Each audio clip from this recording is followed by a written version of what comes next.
You ask Tiger to solve. This deals with linear equations with one unknown. The final result is x equals 48. Let's solve it step by step. Simplify the expression. Multiply the fractions. Break up the fraction. Find the greatest common factor of the numerator and denominator.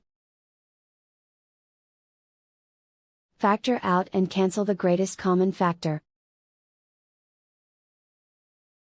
Swap sides. Group all constants on the right side of the equation. Add 4 to both sides.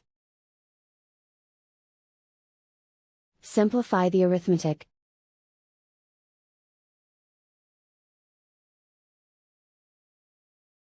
Isolate the x. Multiply both sides by 2. Group like terms. Multiply the coefficients. Simplify the fraction. Simplify the arithmetic. And so the final result is x equals 48.